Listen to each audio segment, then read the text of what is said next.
I'll go to sessions and it'll be like, well, you need to prioritize your projects and organize your calendar. And I'm always like, what does that mean though? So if you're like me, I really like those pragmatic, tangible strategies that I can pick up and then adapt for myself. So that's really where I was coming from with this presentation. And then also talking a lot about who we are as human beings and how we show up to our roles, because that impacts if we can follow through on those projects, meet those timelines. So we're going to walk through a couple different things today, starting with, why this conversation is important, what my personal strategies are, and some examples of what they look like in my day-to-day. We're going to have a collective discussion, just sharing, learning circle sharing. And then again, I'm going to talk a little bit about some strategies that I employ to really keep in mind, I'm a human being and how do I bring the best version of myself to work every day. And then we're going to open up a collective discussion around that topic as well. And then we'll conclude and answer definitely any questions that there might be. So with that, we're going to go ahead and get started. So I always like to begin with the why. Like, why are we doing this? Why is this important? What makes this something that is valuable to focus on?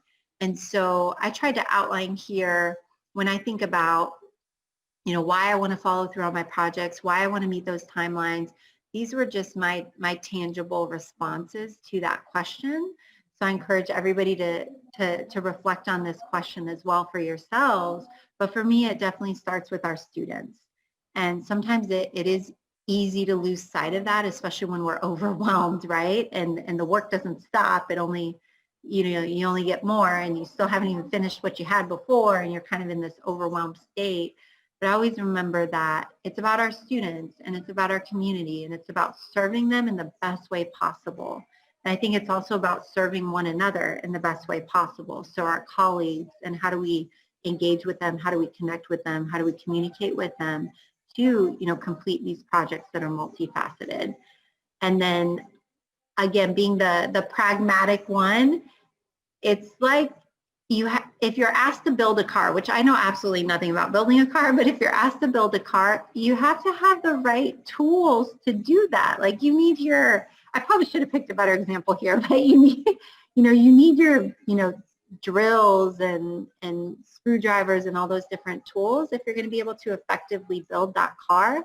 And I think these strategies that we use are tools in that way to effectively manage our time.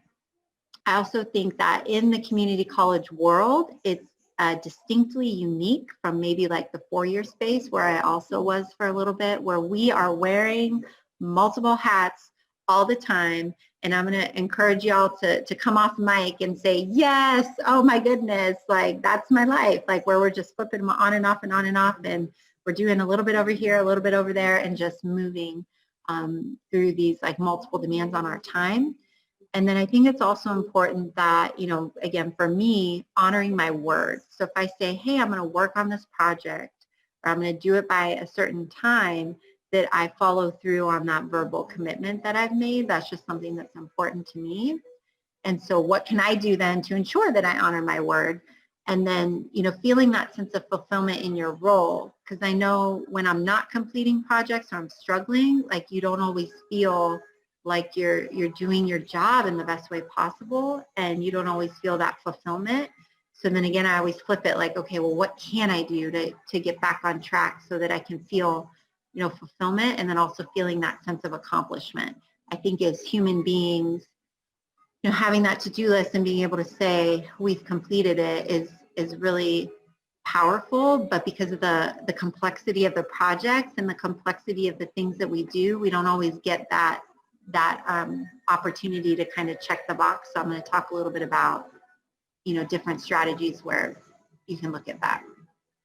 So over the next several slides, I'm going to talk through what these project management strategies look like for me with some clear examples. And again, also, we will have time after this first part of the presentation. And thank y'all so much for chatting. Appreciate that. We're going to have time after this first part of the session to open it up for a collective discussion. So my first category here is I was really just reflecting on, okay, what do I do? And this was a valuable experience for me to kind of categorize these strategies. So when I was reflecting and thinking on what do I do, first thing that came to mind was, calendar, right? And I'm a big believer that what doesn't get scheduled doesn't get done usually. And so it's important to, use a calendar, or I use a hard copy organizing book for a long, long time, whatever tool it is that works for you, that you use that calendar to schedule either in-office work to complete projects that you've been assigned or to complete follow-up action items out of meetings. And you put that on your calendar, from 10 to 11 on Mondays, or, on Wednesday, I have to follow up from a meeting that I had on Tuesday, and just block that time within your calendar.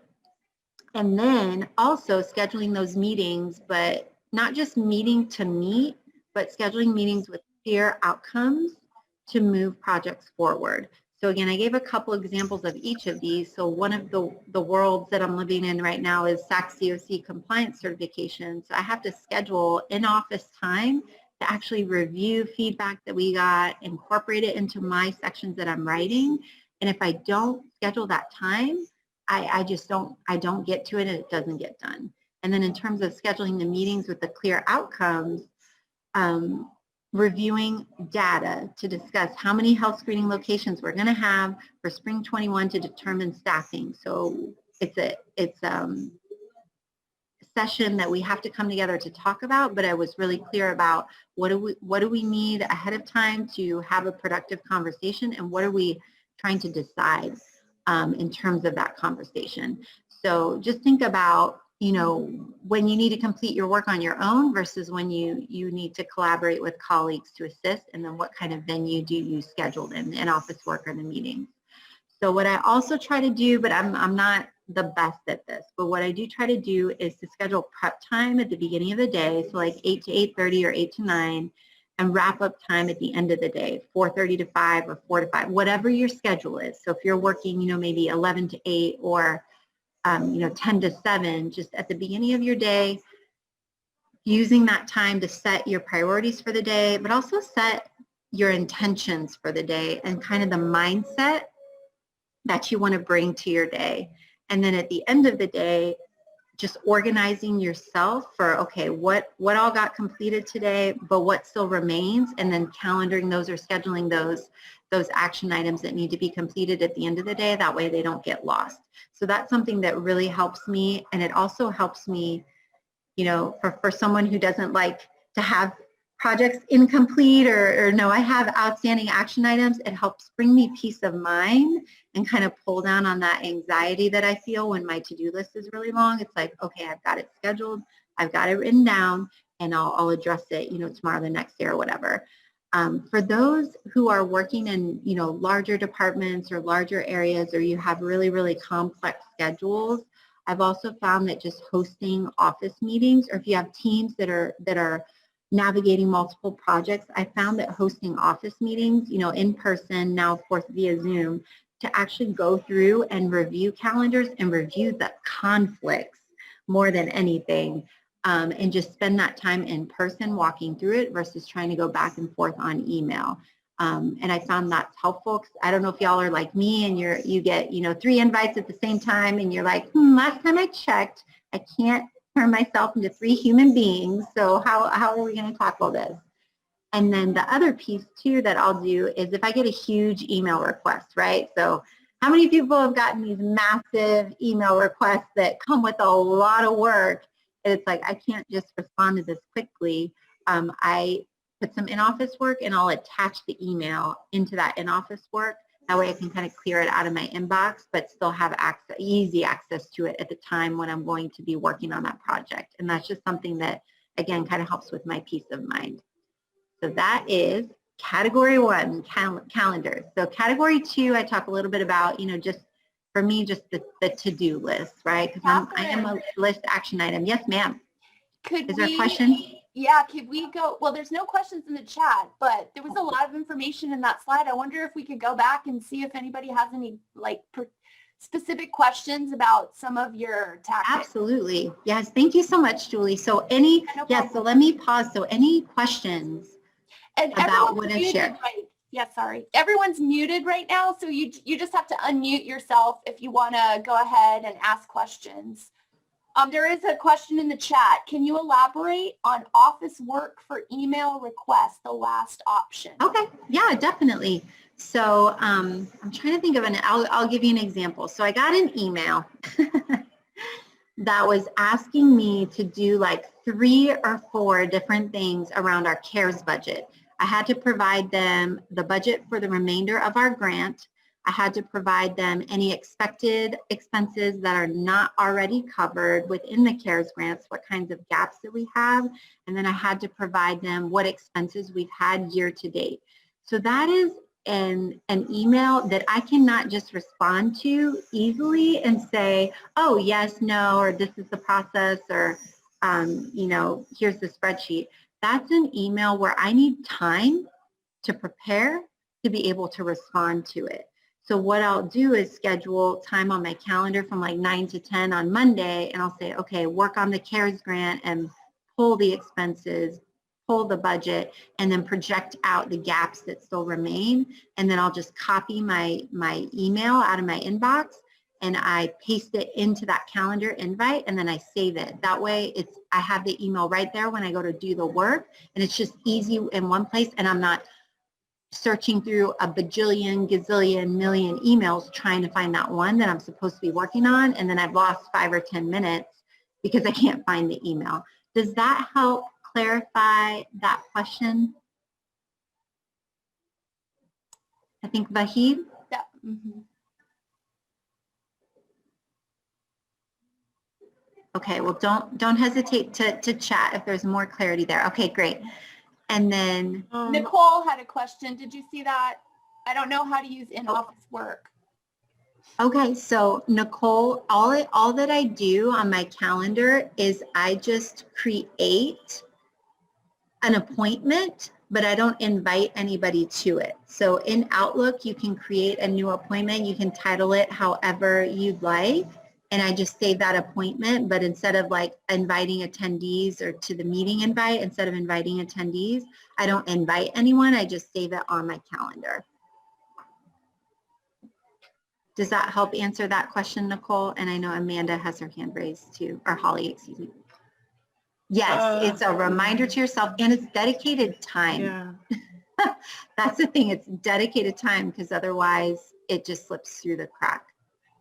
Yes, through the summer, we were asked to fill out multiple reports, which not one person could do. It took the input of 3 people, myself included, the program coordinator, and one of our full-time faculty who has been with the college a lot longer than the program coordinator. And these reports were sudden and demanding and long and data-driven, and we had to drop everything we were doing because they gave us a really unreasonable deadline while we were in the middle of, one was teaching, one was interviewing new students. And so when these big emails come, we have to set aside everything that we already have planned on our calendar in order to meet these deadlines. Now, those are the kind of emails we don't like to see, but we comply with them anyway. But, I mean, do you have any tips about how we can address it? Because I've actually had to tell them on certain things they've asked me to do specifically, and it's like on a Friday, it's my day off, and I don't do work off the clock, because if I've already put in my hours, I don't put in work off the clock anymore. I just can't do it anymore. So, it's a little bit frustrating in that regard. And so do you have any tips that we could? Yeah. I'm just looking for help. I need help. Yeah, I struggle with that every single day, Holly. So I'm there with you of like, you have all these other priorities and then you get more priorities on top of it. So I'm going to talk a little bit about how I shuffle priorities up and down, because I think that's just constant, because our to-do lists are not stagnant, right? We get all these other things coming in and not enough time to do them. So I'm going to talk a little bit about that. And then I'm also going to talk a little bit about kind of breaking out these big projects into like micro phases. So you're making movement on it, but you're not tackling it all at once because you don't have time to tackle it all at once, right? So I'll talk a little bit about that.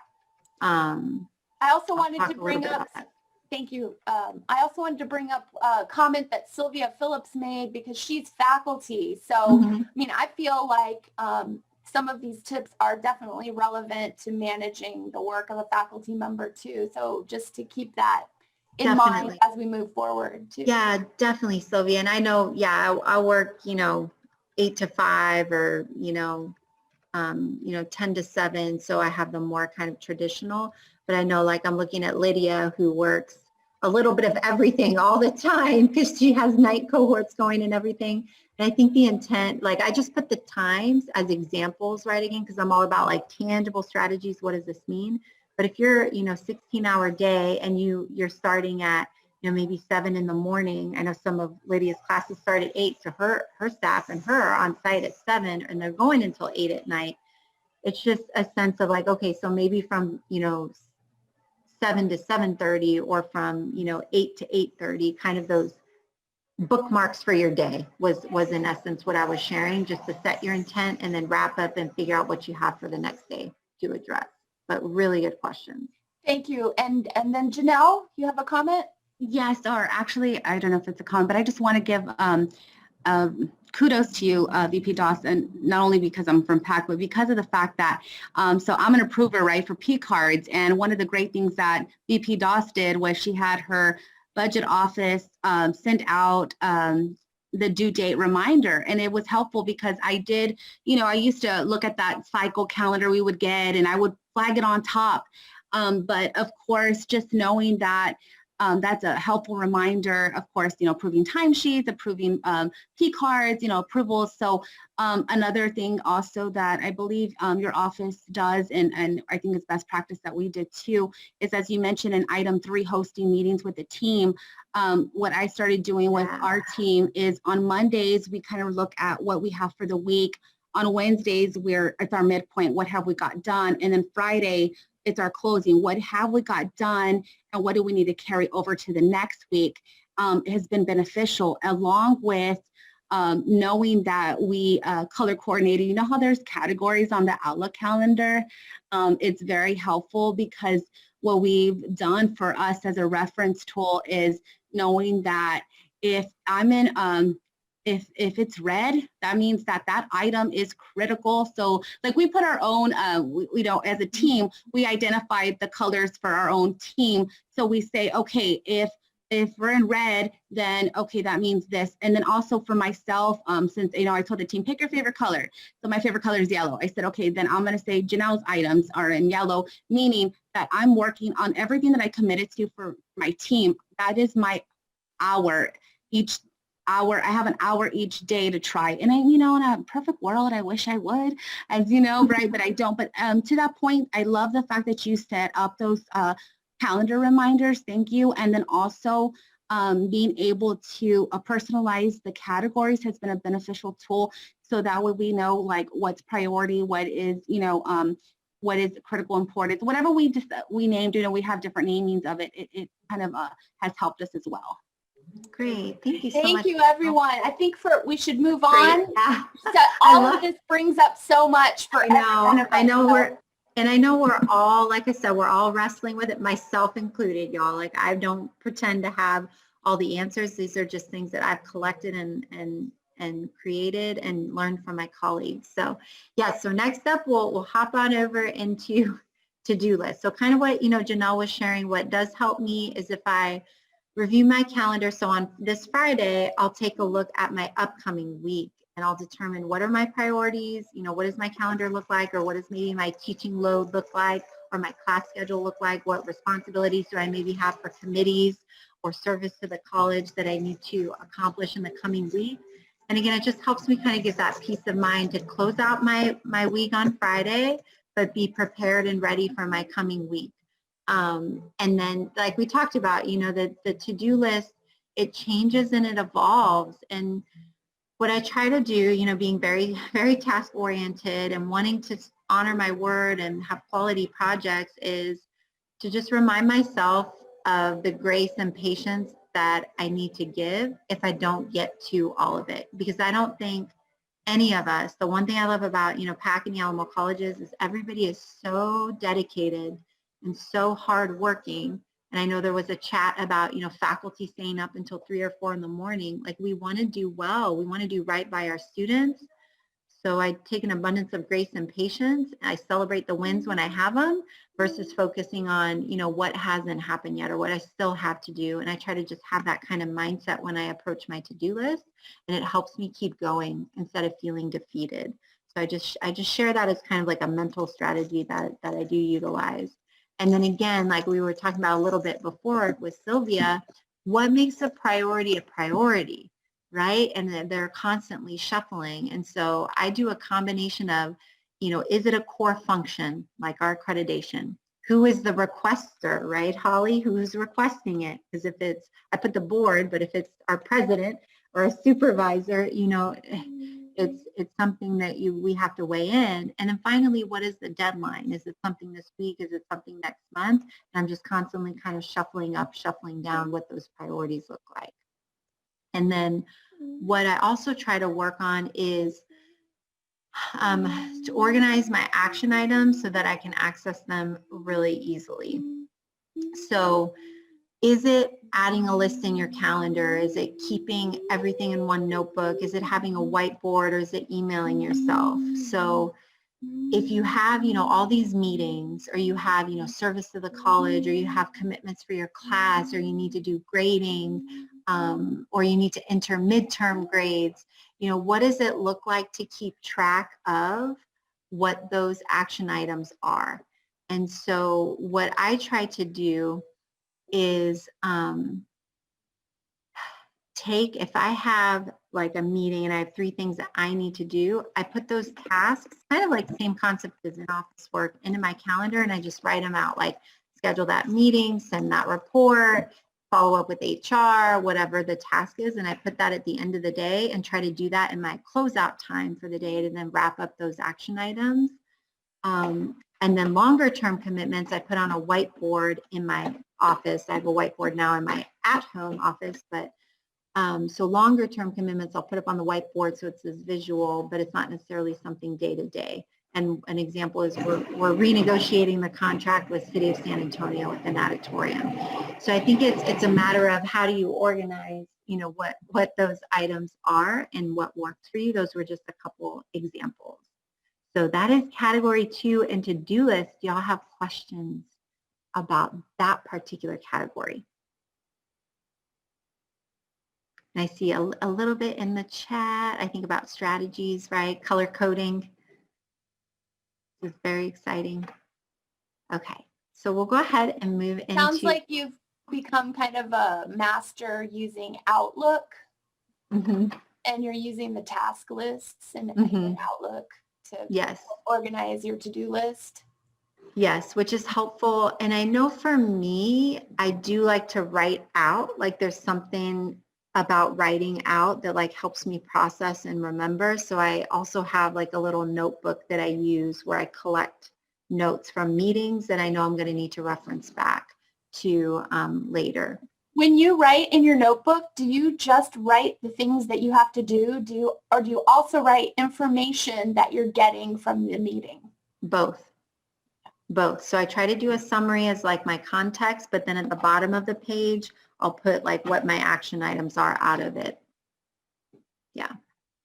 So the next category that I really reflected a lot about, because I do struggle with this, effective meetings, right? So sometimes we walk into meetings and I think the best intentions are always there, but then I'm a bit like, yeah, we know now I'm a taskmaster, pragmatic, like, okay, how are we going to do it? How are we going to get it done? And so I struggle when we're in meetings and it's like, okay, so we talked, but then there's no like action to move us forward and what we talked about. So I struggle with that. So I spend a lot of time thinking about, okay, what can I do in my role to structure meetings in a way or engage in meetings in a way where it makes it really effective for everyone. So I'm a big believer that agendas are really important, and they don't have to be complex. They can be simple. Just list what your items are, list who your presenters are, and send it ahead of the meeting so the individuals have a sense of what to expect. I usually do like 48 hours, sometimes 24 hours, but it just gives people a sense of, okay, this is what we're going to cover. I think minutes are also really important, especially for those larger meetings, like maybe if you have a division meeting with your faculty or a department meeting with your faculty, or you're meeting with, your leadership team or your lab techs. And the minutes don't have to be, overwhelming. It's just documenting, high level what was discussed. And then again, what are those action items that maybe came out of it? Who are the owners? And then having deadlines attached to that. But I do really try to find mutually agreeable deadlines too, as much as possible. And I think this speaks a little bit, Sylvia, to your question about, the large, I believe Sylvia was one who posted about the large requests and, how do you respond to that when you have all these other things to do? So as a leader, I really try to work with the team to say, okay, like, I know you have a lot on your plate, honoring that work, those priorities that they have, and I'm adding an additional request. What's a deadline that works for, both of us? Like it meets the need for me, but it also is a reasonable time frame for you.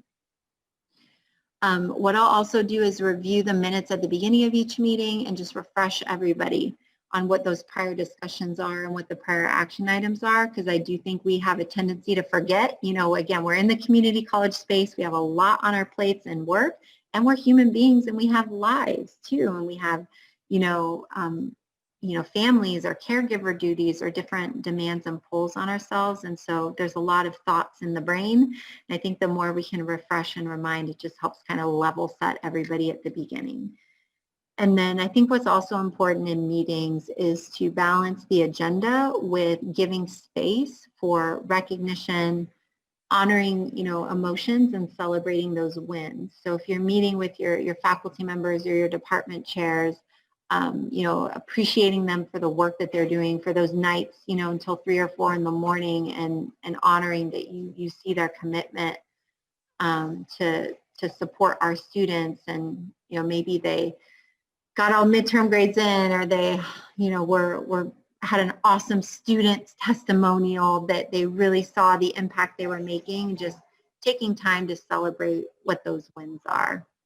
And then whenever we're looking at like a process or procedure or just a document that's intended to guide individuals, I try to bring like an 80 to 85% draft for the group to review and provide feedback on, versus the group coming together to start from scratch. So how many meetings have y'all been in where it was like, okay, so we're going to create this thing, and then you're like starting from step 1, which sometimes the process definitely has to work like that. I'm not discounting that, but I do find that most of the time it's really helpful to just have a starting place for everybody, and then they're kind of working through that and definitely engaging and co-creating. But you're beginning from a starting place versus beginning from step 1. And then I think what's also important is at the end, verbalizing, what those action items are, who the owners are, and the timelines. And just, as a reminder, we talked about these 4 action items, whatever they are, the owners, and then the potential timelines. So that is effective meetings, which again, I constantly evolve and change in that, because I do really struggle with trying to structure them in a way, but also when I'm attending, trying to engage in a way that supports the meeting. So any questions about effective meetings? I see lots of color coding, chatting, which is great. And then Holly, I hear you on the hard copy planner. And then Post-it notes. Mm-hmm. Meetings are so brutal sometimes. I didn't want to say that, but I know. yeah. I'll say it. I'm saying it because I'm like you. Like, I'm like, okay, what do we have to do? Who's going to do what? And let's get started instead of, so I appreciate just this all being articulated and written down. And, it gives me the thought that, maybe this is, and maybe district has a training about leading effective meetings, but it's a skill that we all can improve upon. But yeah, thankful that you are cognizant of it. Yeah, I'm trying, and I'm working with one of our amazing staff members in college services to create a guide for like agenda and minute development with examples, just as like a tool for people to reference and use, because I think those are part of the tools of effective meetings personally. But I do struggle with this. I'll be honest. I try to do the best I can, but really just value everyone's time, because maybe that faculty member can be up until 12 or 1 because the meeting was only an hour instead of 3 hours, right? So I just struggle with that a lot, and I'm constantly trying to figure out ways to make it better for everybody. I really like that. I like that idea that you're working on with your staff member. I think we need that. Yeah. Great. All right. So next up, talking a little bit about just email management. And again, these are really just specific ways that it helps my mind be at ease. And not get overwhelmed by 50 million emails in the inbox there. But I will give a shout out to Stephanie Ornelas, who's our admin in the STEM Center. And I don't know if she's doing a TLC webinar or she already did, Julie. I can't remember. I think she already did it. But I'm going to do it in the spring. Great. So, yeah. And then, so she did an amazing webinar on Microsoft Outlook rules, a lot of information on like calendaring and how to like schedule meetings and different things. But the rules, they sound super, super complicated, but essentially it can like auto file emails coming in based on the subject or based on the sender. And then you can get to them when you get a moment. So think like maybe the district notices, or if you get emails from professional organizations, those can all filter into specific folders, so they're not sitting in your inbox, but you can access them at a later time, or automatically deleting all those accepted, like, you schedule a meeting and then you get like accepted responses back, auto deleting those. So that is just a phenomenal training that she put together that was super helpful. And then I do struggle, especially in, remote work, about our email communication and how much more we have turned to email, as a result of not being on campus together and be able to walk down the hallway to talk to someone. And so I've really tried to work with my team to say, hey, if we're going back and forth like more than twice, or it's a really complex subject and we just need to sit with it, then maybe we should have a conversation, or maybe we should set some time for that effective meeting, and just really thinking about, yeah, email is quick, but is a conversation maybe a more effective way to communicate and address it a little bit faster, but with less like angst and stress too, than trying to read through it and interpret what somebody's saying and having a question, go back to them, and then they respond back to you. And I don't know, I've been thinking a lot about this and how, is our communication style going to be a little different once we do come back as a result of being remote? And then, so the other consideration, and I just love the chats y'all are putting in there, sharing what works and learning from one another. The other consideration is, how do you manage your inbox? So for me, with my Outlook inbox, I only like to have items that are pending completion, or maybe I haven't actually, responded to yet. Anything else that I read, respond to, I delete, or I file in an Outlook folder, or I'll save the documents or whatever's been sent to me on like a shared drive. And so it's really helpful. I have a lot of folders alongside my Outlook, but it helps me because I know like, hey, I don't need the SACS email right now, but I'm going to need it when I create the agenda for this council, and I need to be able to easily reference it. And so I have a lot of folders just to file things away, and then it keeps it out of my inbox.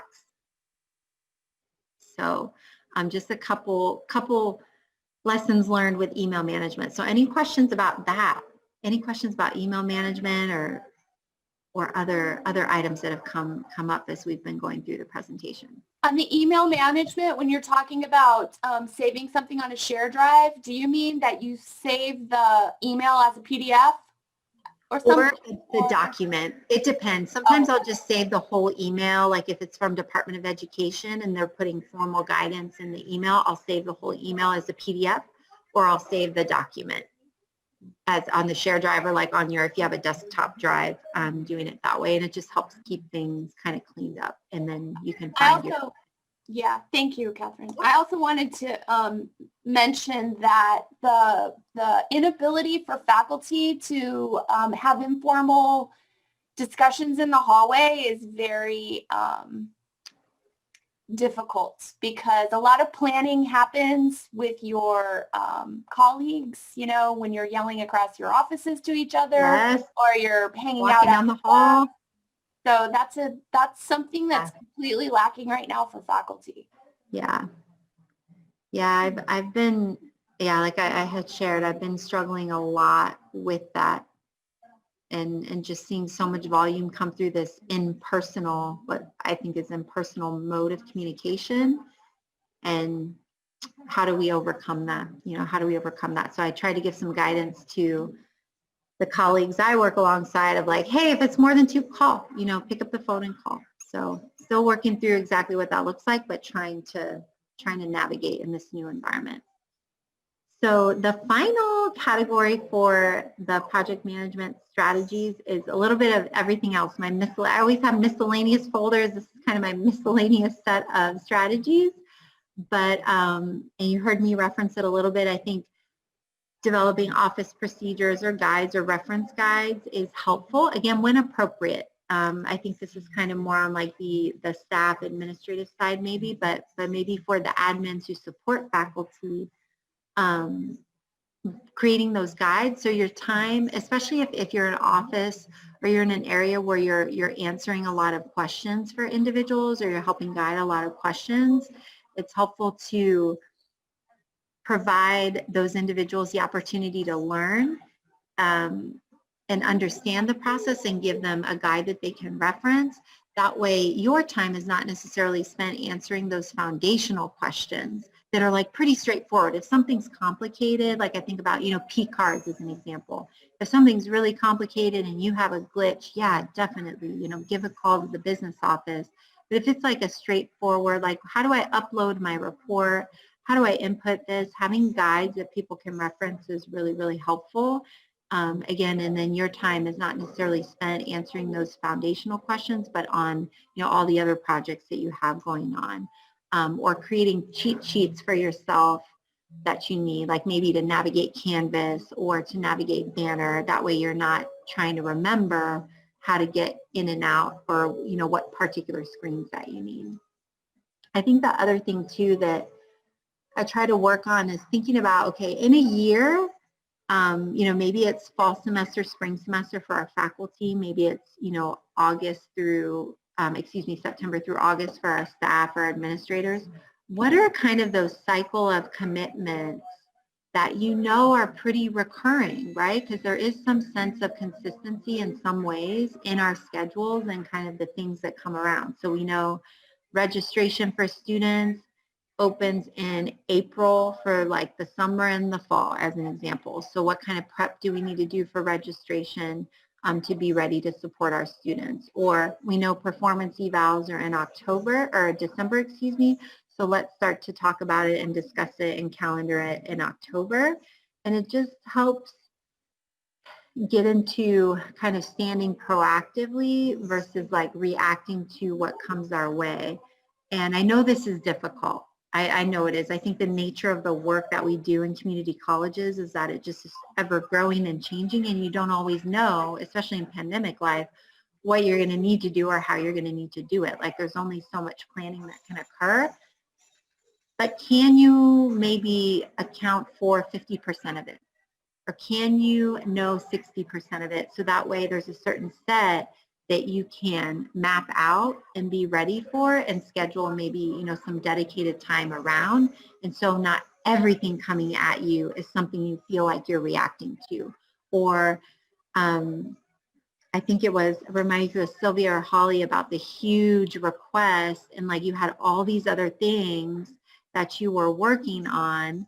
Can you nudge your supervisor a little bit if it's a report that maybe you do every year? And I know many times it's completely not. It just comes up and you have to kind of navigate your way through it.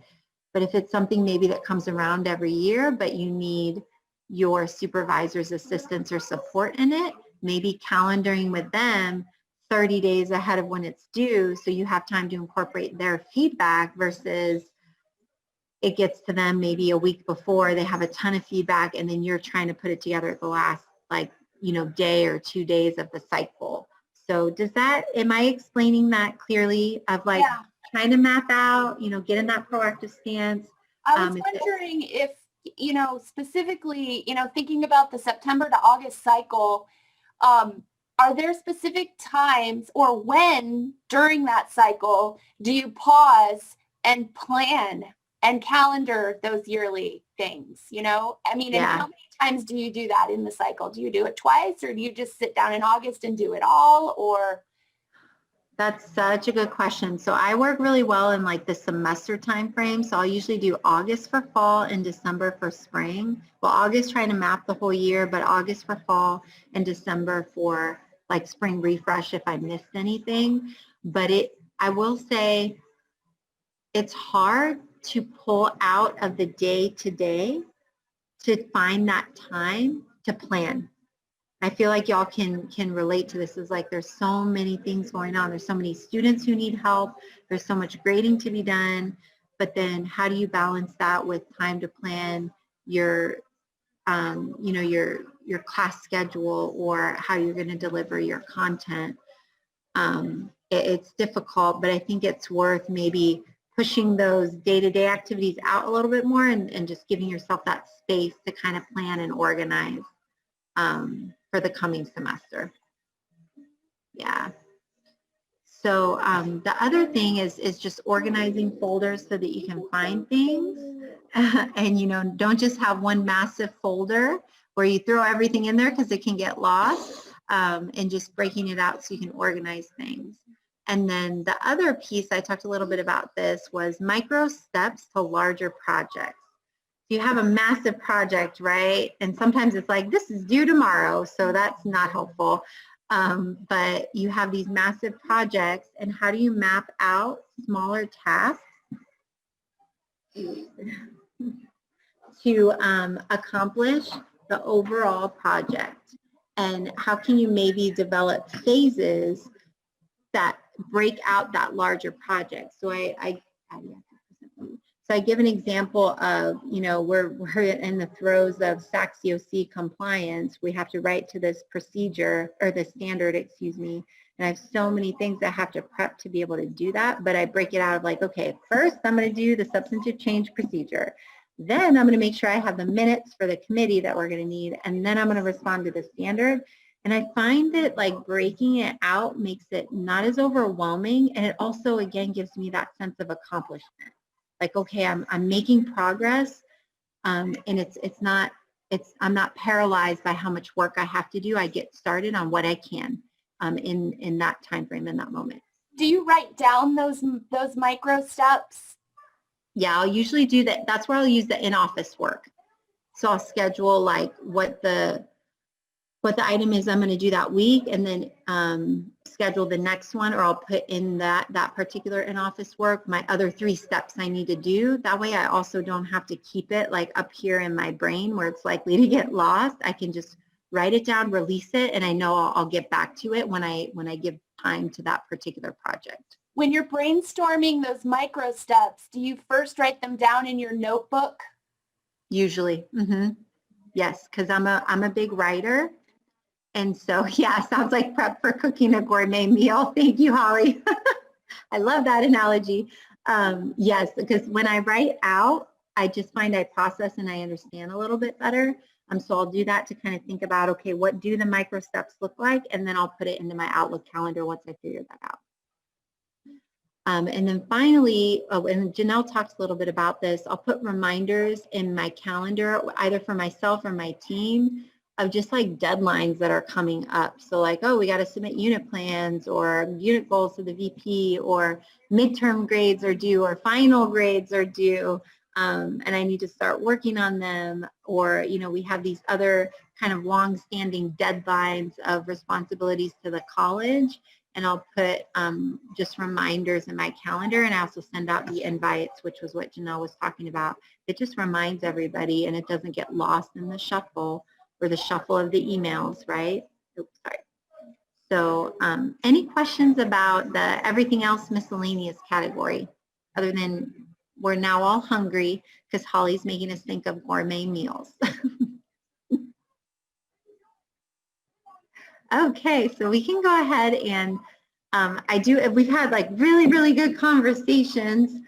And I know that we are already at 2:19. Oh my gosh, the time just flew by. So we'll go ahead and move into the final section. But again, I do always think a lot about, like, we're not robots in our jobs, right? You know, we don't just show up and do the work and disconnect from home. You know, or disconnect from our lives. Like, we're human beings at the end of the day. And I think how you show up to your day affects how you're able to manage projects and manage timelines. And so I'm always thinking about, okay, I'm feeling this way, or I'm overwhelmed, or I have a lot on my plate. Well, what can I do to help? And so these are just strategies that I've used, I've built on, I pull on.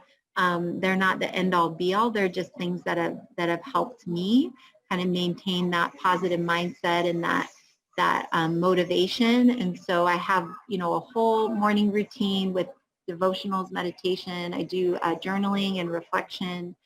I try to get up and move and get outside, especially when I don't want to. And I will say that as I walk through these strategies, they've never been more important or grown so much and been used so much than in pandemic life. I found that the remote work and everything that's going on has made maintaining a positive mindset and maintaining that motivation extremely, extremely difficult, just because of doing the same thing day in, day out, not being around students, not being on campus. I've never had to pull on these so hard as I have, you know, the last, I don't even know, 6 months, 7 months. So getting up and moving has been really, really helpful. And then I try to have positive and motivational anchors in my environment and throughout the day. So I have like quotes on my refrigerator, at my desk. You know, I have some things, especially at work. I try to put like kudos in my calendar. If somebody sent me like a nice email, I'll put it like a couple weeks out. Like I had one this morning. There was a reminder like kudos for the hard days, you know, just to remember and keep it front of mind.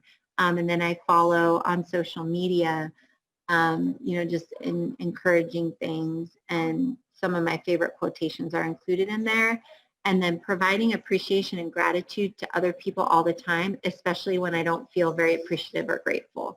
And some of this is coming from like positive psychology and mindfulness practices, but I do really try to give that appreciation and that gratitude outward, because it helps lift people up, but it lifts me up too when I do it. And I remind myself, you know, deep breaths, small steps, and, you know, one day at a time. Like, it can be overwhelming, all the work we have to do. There's not enough time in the day, but take a deep breath, get to doing what you can when you can do it.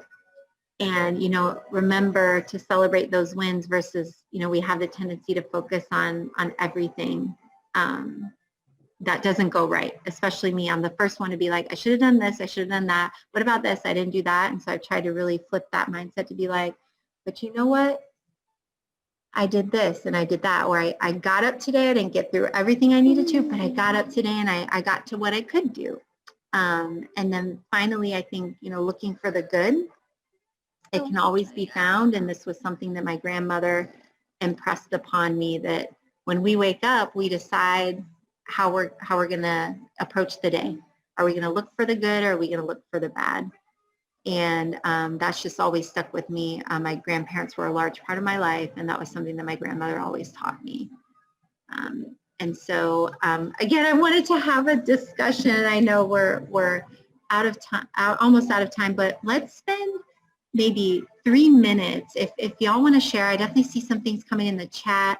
Holly, we will definitely send out this presentation for sure, so that you can have access to that. Yeah, especially when I don't want to, Nicole, right? I'm like, I do not want to go, but I notice when I get up and move and get out, I'm like, oh my gosh, I feel just a million times better. So no, you're so right. It does help. It helps. That's been just, again, and especially in pandemic life, something that I've pulled so hard on that really has helped a lot when I'm struggling or not feeling, motivated because I'm so overwhelmed. Any other strategies that y'all use that help you, find that drive, find that motivation, or just, find that peace in your role, that purpose? I used to have a problem with everything being at home now because it felt like every place at home was work. But when I have I'm looking forward to being done for the day, like, okay, 5 o'clock, I'm done now. I feel like that helps my focus to be able to be like, no, I want to get this done so that I can have dinner with my husband and actually relax. So even if I don't get every single thing done during the day, I feel like it does help my focus. Whereas before I was just like, oh, I have to do this, I have to do that. And I would work till 9 o'clock at night or even later, just trying to do everything. Yeah, and I know, I struggle with that. I'm still navigating my way through that.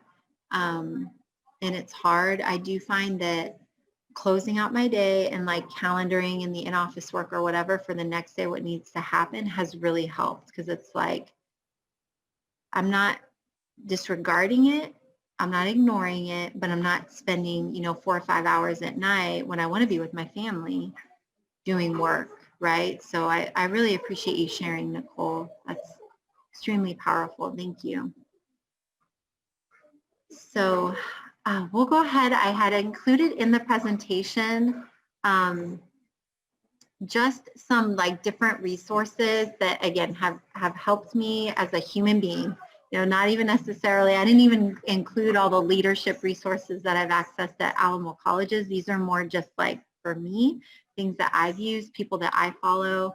And the I Am journal is something that I do in the morning and at night. And in the morning, essentially, you reflect on, what is your purpose in life? What is your vision for your life? How do you want to feel?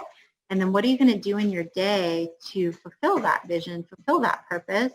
And then at the end of the day, how do you reflect on your wins, which is hard for me because I go straight to, I didn't do this, I didn't do that, I didn't do that, right? Right, Nicole? All the things you didn't get done. But it's helped me kind of shift to be like, oh, but I did this well, or I did that well.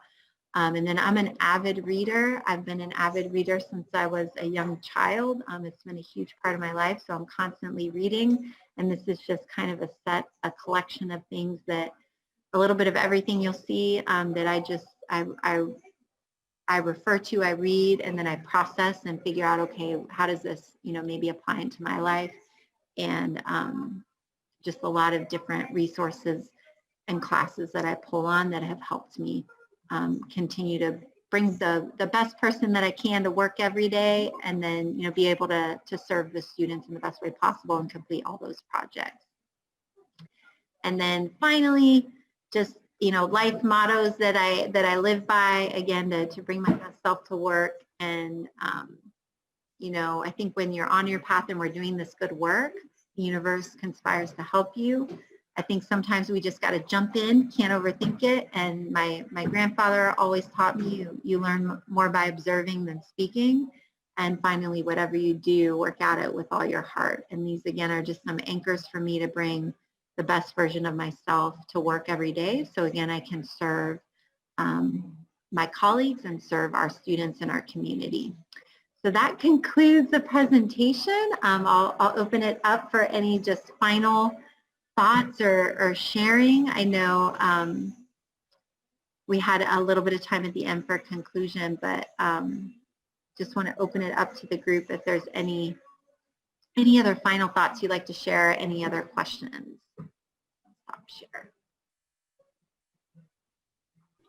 I think one of the things that I try to do every morning before I get started doing work, I'm an ex-military wife, so I wake up at 4:30 every day, whether I want to or not. And so I spend that time. I watch Joyce Meyer. I do a daily devotional. I do some meditation and prayer, and then I pull out my calendar, open my email, and I'll be sitting here eating my breakfast, going through all the emails that came into my email box after my day ended from the day before, which is considerable, considering. And I get a lot of emails from my professional organizations, so I delete a lot of those and just get them out right away because I know which ones are important. And so I also remember to take my breaks, get up, walk, go outside, take the dog out, stand outside and breathe the fresh air for a few minutes, because after you sit for so long, your oxygen levels go down a little bit and your brain isn't as sharp as it should be. Mm-hmm.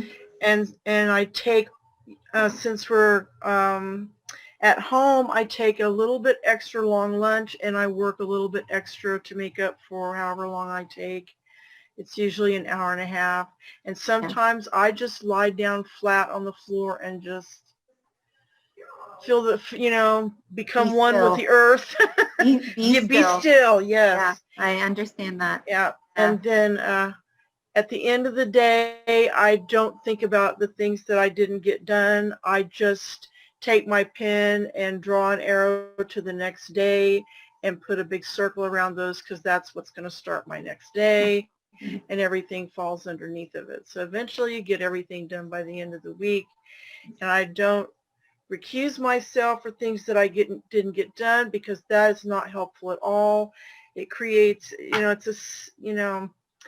it's one of those negative talk things that we shouldn't be doing to ourselves when we don't get our work done, because in this critical time in our country, there's so many more important things for us to be thinking about, and our families and our close friends and people that we care about are the most important thing to focus on. Definitely. And work will get done regardless eventually. And and then after you've had dinner and time to whatever and relax and chill, and I take out my frustrations in MMORPG games, which I've been playing my whole life.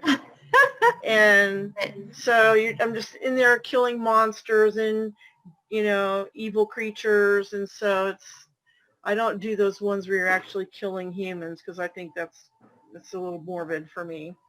But I really enjoy playing video games, and it helps me get out of myself and focus on something completely not me. And then I do do a lot of reading and research for some things that we're doing on campus in the equity movement, and I'm involved with USC and their program. So that's how I got started in that.